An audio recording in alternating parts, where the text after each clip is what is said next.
Hi, I'm Miriam Shaviv with Mastering Email Marketing. And today I want to talk to you about how to craft a really compelling email subject line. Now this is extremely important because if your subject line isn't any good, then nobody is actually going to open and read the email that you worked so hard on. But actually, when you only have 4 or 5 words to play with, it can be really difficult to get those words right. Even more difficult than when you have an entire email to play with or when you have a lot more space. So how do you do it? How do you actually make sure that those 4 or 5 words really hit the spot with your readers and tempt them to open the email that you really need them to read? Today I'm going to show you the 4-step process that we use and which works for any situation and in any email that you want to write. Step number 1 starts before you actually write the copy of your email. Sit down and write in a very short sentence, maybe 5, 6 words, something like that, what the key message is that you want to get across in your email. Now this is not going to be the final subject line that you use by any means, but it will help you focus your mind when you come to write that email. The text that you write will be a lot clearer because you will know exactly what you need to convey. And that little short sentence that you wrote will be the basis of your ultimate subject line going forward. Step number 2 comes once you've actually written the copy of the email. Go back to that sentence that you wrote. Make sure that it really does convey the key idea that you wanted to get across, because of course sometimes when you actually come to write the email, things do change. And then your next job is to think, how do I make that sentence a lot more powerful and a lot more exciting? Essentially what you need to do is to ham it up. Now the way I do it is I always imagine to myself that I am the editor of a tabloid newspaper. How would they write a headline for this piece of copy that I've just written? Something really dramatic and exciting. So there's different ways that you can ham it up. You could make it a little bit mysterious. So let's say that you're a real estate agent trying to sell a house and that the tip that you're conveying in the email is that you should give the house a name, not just a number. So you might write something like, this step adds $20,000 to the value of your house. You might go negative. This mistake or missing out this step will take $20,000 off the value of your house.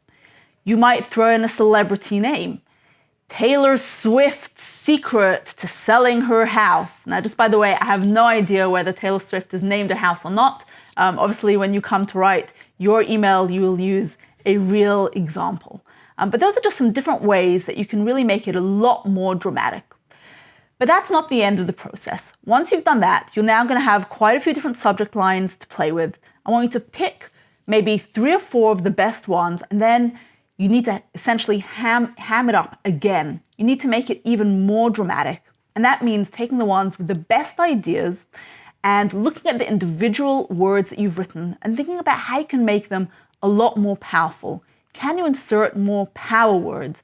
So for example, if you use the word big, can you change that to the word enormous? Could you take the same idea that you conveyed in the subject line and maybe throw in a couple of rhyming words?